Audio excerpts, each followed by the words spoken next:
Africa is a very large continent. It is a place of many diverse realities and stories. Some of these stories speak of remarkable progress and innovation.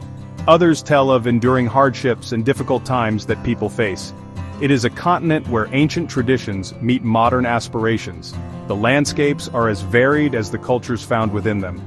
We must look closely to understand its true nature. This land is constantly changing, always evolving. It offers a rich tapestry of human experience, defying simplistic narratives. Many nations across Africa are experiencing growth.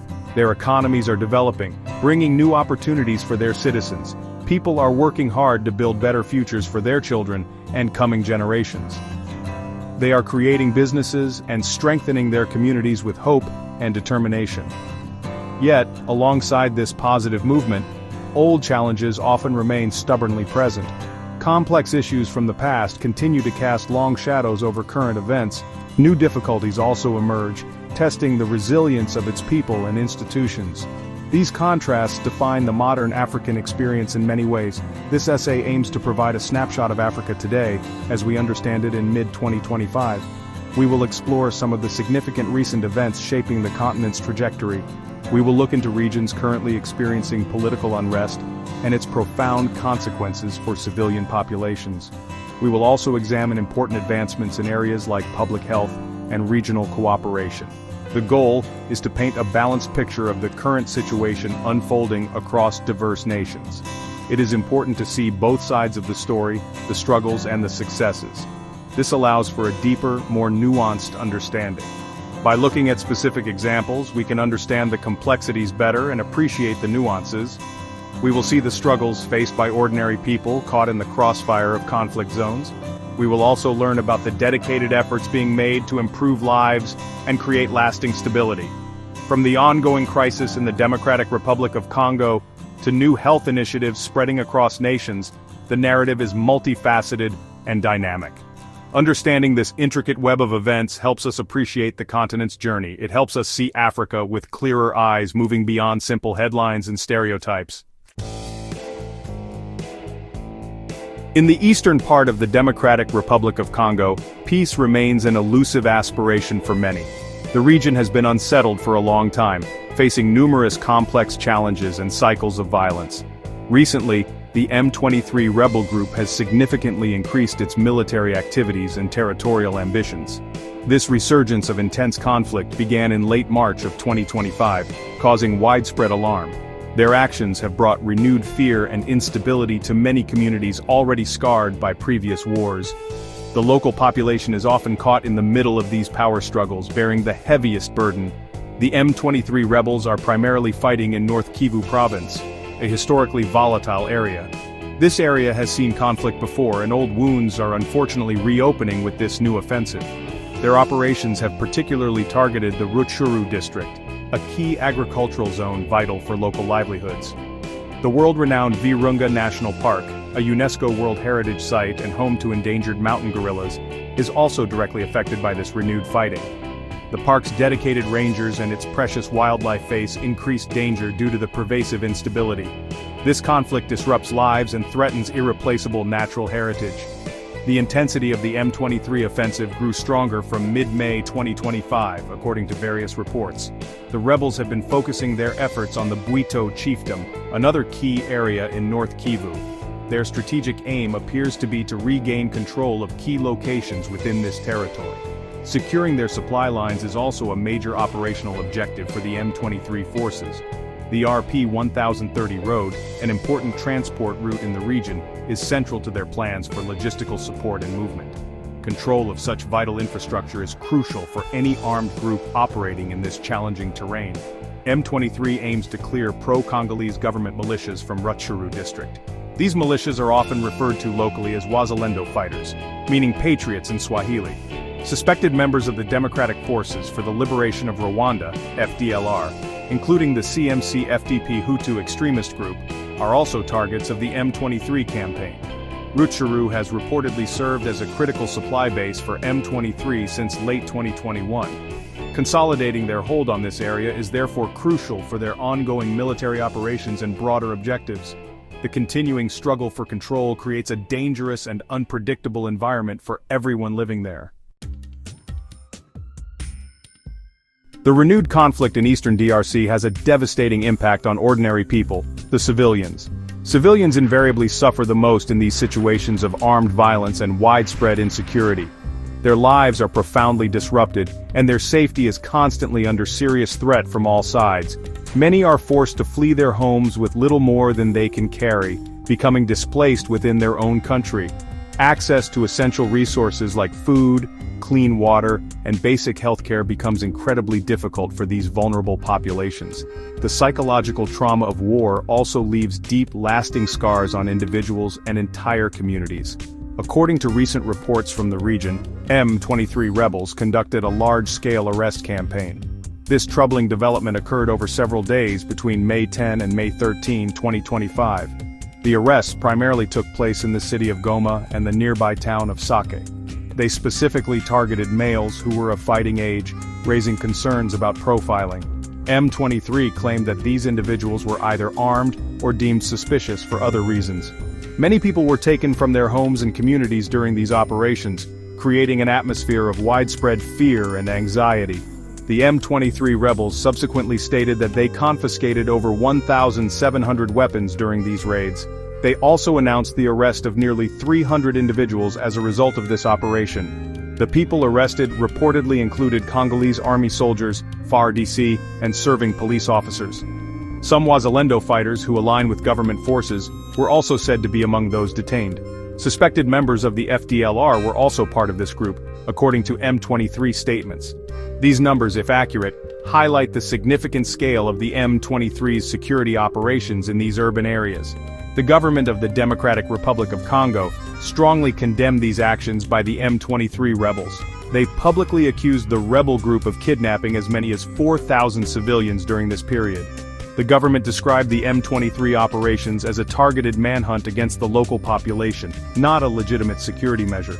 Human rights organizations have expressed grave concerns about these developments and their implications. They are particularly worried about the treatment of those detained and the overall impact on fundamental human rights in the affected zones. The situation demands careful international scrutiny and calls for accountability. The strategic city of Goma, a major commercial and humanitarian hub in eastern DRC, was captured by M23 rebels. This significant event took place in late January 2025, sending shockwaves throughout the wider region. Since taking control of this key urban center, M23 has attempted to establish its authority and administration. However, Goma remains a deeply insecure place for its hundreds of thousands of residents. The promise of stability under new M23 control has not yet materialized for the people. Daily life for many is filled with pervasive uncertainty and constant fear of violence or reprisal.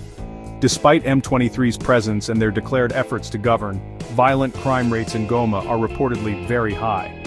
Residents continue to face serious threats such as armed robbery, extortion, and other forms of violence.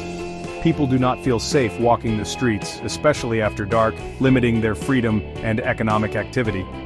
M23 is finding it extremely difficult to fully secure the city and maintain consistent law and order. This ongoing insecurity is a major challenge for the rebel group's attempts at governance. It significantly undermines any claims of providing better security than the previous authorities were able to offer. The struggle to consolidate control over Goma has reportedly led M23 to take desperate measures. There are disturbing reports of forced conscription of young people into their ranks to bolster their numbers. Young men are allegedly being compelled to join the rebel forces against their will or face severe consequences. Furthermore, M23 has been attempting to absorb existing FARDC, Congolese army personnel and local police units who remained. These actions, if widespread, significantly undermine M23's image as an effective or legitimate governing force. Such coercive tactics often breed deep resentment and resistance among the local population. Amnesty International, a respected international human rights organization, has voiced serious concerns about the situation. They reported that since capturing Goma, M23 has arbitrarily detained many individuals without due process. Suspected pro-Congolese government fighters and sympathizers have allegedly been subjected to torture while in detention. These abuses are said to be occurring in overcrowded and unsanitary detention centers within the city. Such reports paint a grim picture of the human rights situation under M23 control. The conditions in these detention facilities are a cause for significant alarm for the international community and humanitarian agencies. Section 5. Refugee repatriation, a complex and contested issue. The situation concerning refugees in the region adds another intricate layer of complexity to an already fraught environment. M23 rebels have been actively involved in facilitating or compelling the repatriation of Rwandan refugees. This process of sending refugees back to Rwanda from DRC territory began in early May 2025. Thousands of individuals have reportedly been moved across the border during this period under M23's watch. The circumstances surrounding these repatriations are often unclear and raise many pressing questions about voluntariness and safety. Refugee movements are always sensitive, especially when occurring in active conflict-affected areas. It is alleged by some sources that a number of these Rwandan refugees have historical or current links to the FDLR. The FDLR is a rebel group with a long and controversial history in the region, known for its opposition to the Rwandan government. The United Nations High Commissioner for Refugees, or UNHCR, has provided oversight for some of these repatriation operations. This UN involvement commenced around May 17, 2025, with the stated aim of ensuring certain international standards are met. At least 1,800 refugees were repatriated from the GOMA and Sake areas under this form of UN observation. The government of the Democratic Republic of Congo is highly critical of these M23-led repatriation efforts. They view the rebel group's actions in this regard with deep suspicion and considerable concern. DRC officials have publicly accused M23 of attempting to reshape the local demography through these population movements. They fear that this is part of a deliberate strategy to alter the ethnic balance in sensitive border areas for political or military advantage. Such accusations highlight the profound mistrust that exists between the DRC government and M23, as well as with neighboring Rwanda. On the other hand, M23 and Rwandan officials offer a different explanation for these repatriations. They claim that many of those being repatriated are family members of FDLR fighters who wish to return. They suggest that these individuals are returning voluntarily or are being removed as a necessary security measure. The truth behind these competing claims and counterclaims is often very difficult to ascertain independently in such a polarized context. This situation underscores the intricate political dynamics and deep-seated historical grievances that continue to fuel the conflict in Africa's Great Lakes region. The fate and rights of refugees remain a pressing humanitarian concern. Section 6. Shifting tides, health security on the rise. Amidst the troubling news of conflict and widespread instability in some regions, there are also positive developments. Important progress is being made in the crucial area of public health security across the African continent. Many African nations are actively working with partners to strengthen their national health security systems. This renewed focus is vital for protecting populations from the devastating impact of disease outbreaks and other health threats. These collaborative efforts represent a significant investment in the continent's future well-being and resilience. Building robust and responsive health systems is a clear priority for many governments. A key example of this positive trend is the Health Security Partnership in Africa, or HSP. This important international initiative is currently expanding its reach to include more participating countries. The World Health Organization, or WHO, proudly made an announcement regarding this significant expansion. This encouraging news was shared with the public on May 29, 2025, signaling a determined step forward. This expansion demonstrates a growing commitment to collaborative health security efforts on the continent. Such partnerships are absolutely essential for effectively tackling cross-border health challenges in an interconnected world. Several key organizations are leading this vital partnership and providing technical expertise. The Africa Centers for Disease Control and Prevention, or Africa CDC, a specialized technical institution of the African Union, plays a central coordinating role. The Robert Koch Institute from Germany, a renowned public health institute, is also a significant partner in this endeavor. Together, these institutions, along with others, bring valuable expertise, experience, and resources to the table. The partnership is specifically designed to enhance disease surveillance capabilities across participating African nations, fostering sustainability. This collaborative approach is crucial for ensuring early detection and rapid response to potential health emergencies. The expansion means that 7 additional countries will now directly benefit from the HSPA program. This significantly broadens the scope and the potential positive impact of this health initiative. Rwanda is one of the notable countries that has been added during this second phase of the project. The second phase is planned to run for several years, from 2025 up to 2028. Rwanda joins the initial 6 pioneering countries: the Gambia, Mali, Morocco, Namibia, South Africa, and Tunisia. These countries first launched the HSPA in 2023, successfully laying the groundwork for this current expansion and future growth. Section 7. Building Resilience. The mechanics of HSPA.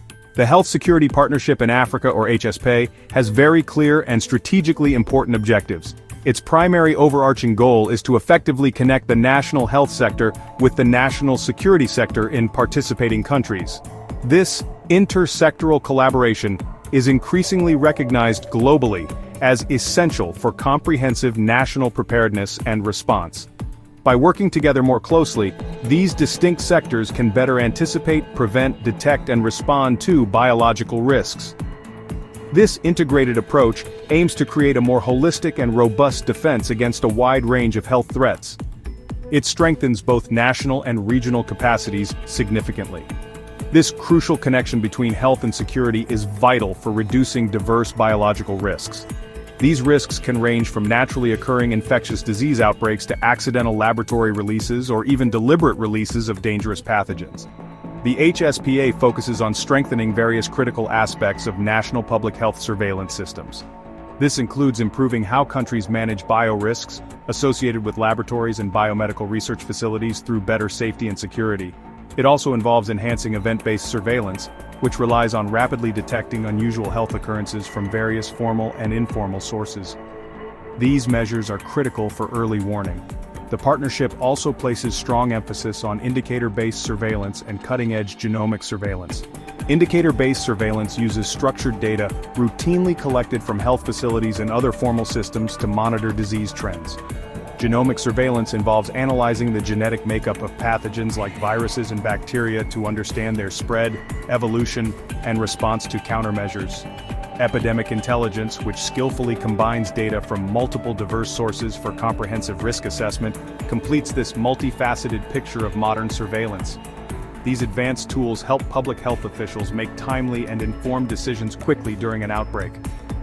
The HSPA initiative strategically aligns with broader international efforts aimed at enhancing global health security for all. It directly supports the important aims of the global partnership against the spread of weapons and materials of mass destruction. This global partnership works diligently to prevent the proliferation of dangerous biological, chemical, and nuclear materials. Furthermore, HSPA is closely connected to the Signature Initiative to Mitigate Biological Threats in Africa, or SIMBA. The first phase of HSPA received crucial financial and technical support from Canada's Weapons Threat Reduction Program. The second phase is now receiving additional vital funding from the UK government, ensuring its continuation and impactful expansion. Section 8. The Earth's Tremors, Natural Events, in the African Sphere. Beyond the many complexities of human conflicts and the hopeful collaborative health efforts, the African continent also experiences powerful natural events. The Earth itself makes its immense presence felt through seismic activity from time to time in various locations. Recently, a notable environmental event occurred in the waters near the southern part of the continent. An earthquake was recorded by global monitoring systems, reminding us all of the dynamic geological forces constantly at play beneath our feet. Such events are a natural and unavoidable part of our planet's ongoing processes, though they can sometimes be concerning for populations. Specifically, a shallow M6.2 earthquake was registered by various international seismological agencies. This particular seismic event happened on May 30, 2025, in the early hours of the morning. The exact time of the earthquake was recorded as 0536 Coordinated Universal Time, or UTC. Its depth was estimated to be relatively shallow at about 10 kilometers, which is approximately 6.2 miles below the seabed. Shallow earthquakes, if they occur near populated coastal areas or on land, can sometimes be felt more strongly and have greater potential for damage. This one, however, was far offshore. The epicenter of this M6.2 2 earthquake was located deep within the South Atlantic Ocean basin. It was situated a considerable distance from any mainland or inhabited islands. The precise location was determined to be about 2,233 kilometers, or roughly 1,387 miles, in a south-southwesterly direction from Hermanus. Hermanus is a well-known coastal town in the Western Cape province of South Africa. Given this remote oceanic location, the direct impact on human settlements was considered highly unlikely by experts. The vastness of the ocean often acts as a buffer, absorbing the energy from such distant submarine quakes. Fortunately, relevant authorities quickly confirmed that there was no tsunami threat generated by this particular earthquake.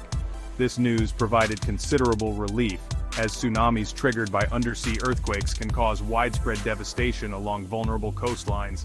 The United States Geological Survey, or USGS, issued a green alert for this seismic event. A green alert typically indicates a low likelihood of casualties and significant structural damage. It is worth noting that this region of the South Atlantic has experienced seismic activity before. For instance, a strong and shallow M6-7 earthquake occurred further south of Africa on July 10, 2024. Section 9. Navigating the Future. Hope amidst hurdles. When we look at Africa today, as of June 2025, we see a continent of immense diversity and profound complexity. The overall picture that emerges is decidedly mixed, presenting both very significant ongoing challenges and genuinely encouraging signs of progress. There are serious and deeply entrenched issues that continue to affect the lives of millions of people across various regions. Political instability in certain areas remains a major concern for both local populations and the wider international community. Conflict, as witnessed tragically in places like the Democratic Republic of Congo, continues to cause great human suffering and displacement. The humanitarian crises that often accompany such unrest demand urgent, substantial, and sustained attention from all stakeholders. Ensuring public safety and consistently upholding the rule of law are ongoing struggles in many areas of the continent. The well-being and fundamental rights of civilians, particularly vulnerable groups such as women and children, are frequently compromised in these volatile environments. These complex, multifaceted problems require dedicated, long-term efforts from local governments, vibrant civil society organizations, and supportive international partners. Simple or quick solutions are rarely available for such deep-rooted issues, demanding patience, resources, and unwavering persistence. However, amidst these significant and daunting hurdles, there are also compelling and numerous reasons for optimism about Africa's future. Tangible progress is being made on several important fronts across the diverse nations of the continent. Advancements in areas like public health security, exemplified by the expansion of the Health Security Partnership in Africa, or HSPA, are particularly noteworthy and promising. These initiatives are crucial for building much-needed resilience against infectious diseases and for strengthening national public health systems. They represent a proactive and collaborative approach to safeguarding the health of African populations, which is absolutely fundamental for sustainable development. We are also seeing increased and more effective collaboration among African nations themselves to address shared challenges. Countries are coming together more frequently and with greater purpose to find common African-led solutions. This growing spirit of Pan-African cooperation and solidarity is vital for tackling complex transboundary issues, from peace and security to economic integration and climate change. The continent's journey is undoubtedly an ongoing one, filled with both setbacks and achievements. It is a path of continually navigating significant difficulties while simultaneously striving with courage and determination for a brighter, more peaceful and prosperous future for all its people.